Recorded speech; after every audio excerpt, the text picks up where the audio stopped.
Hello Year 9 and welcome to your Guided Choices remote learning recording. This is Miss Gannon and I'm here to tell you a little bit about GCSE textiles.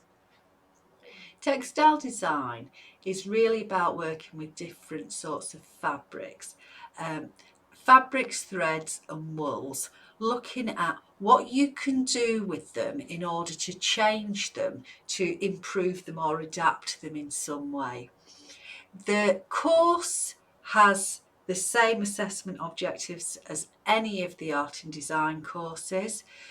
You've got assessment objective 1, which is artist work, assessment objective 2, which is developing ideas and using different materials, assessment objective 3, which is recording from a range of experiences, and assessment objective 4, which is your final outcome. The course is built on a requirement of 60% coursework, 40% externally set assignment or your exam. You'll have a long time to do the coursework. You'd have the whole of year 10 and possibly and a term of year 11. And then around after Christmas of year 11, you'd get your exam paper. You would have to produce a folder of work or a body of work where again you revisit assessment objectives, and then your assessment objective 4 would be your final outcome, and you would do that in exam conditions, 10 hours over 2 days.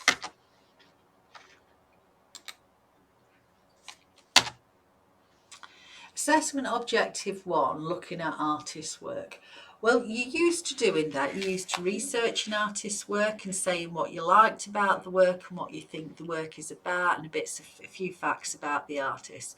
It's very similar. The assessment objectives don't really change, but you would actually be given more choice as to what artists you decided to study, and it would be very much decided by you once you became independent enough. When you copy the artist's work or transpose the artist's work, you would probably do some of the copies or the transpositions in the materials that you would associate with textile design.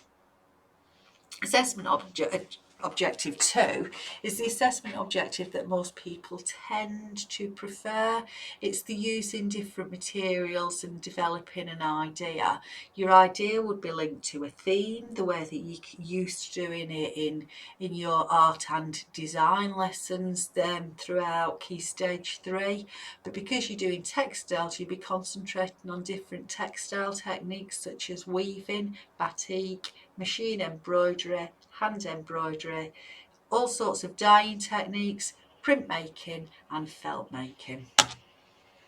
Assessment objective 3, recording from experience, is very similar to the drawing that you would have been doing throughout Key Stage 3. So you'd be looking at some object from first-hand experience, you'd be producing some work from second-hand experience, and you might look at different materials, again associated with textile design, in order to start to make choices yourself. You can see the drawing at the end, at the beginning, of the bird. That's actually a batik technique, which I don't think you'll have had the opportunity to do yet, but it's quite a nice resist technique, and it's something that is fairly standard in textiles lessons. Final outcome, we've got a range of them here. You've got some 3D textiles. You've got some textiles where the person has decided to do some bits of clay work, so you incorporate different disciplines into it. And then there's the printing of the bird, which is over a piece of found fabric. You've got all sorts of ways of dyeing fabric and producing different lengths of fabric, different drops of fabric. There's all kinds of things that you can do for the final outcome, Year 9, and you would be very much guided towards your strength, whichever way you decided to do it.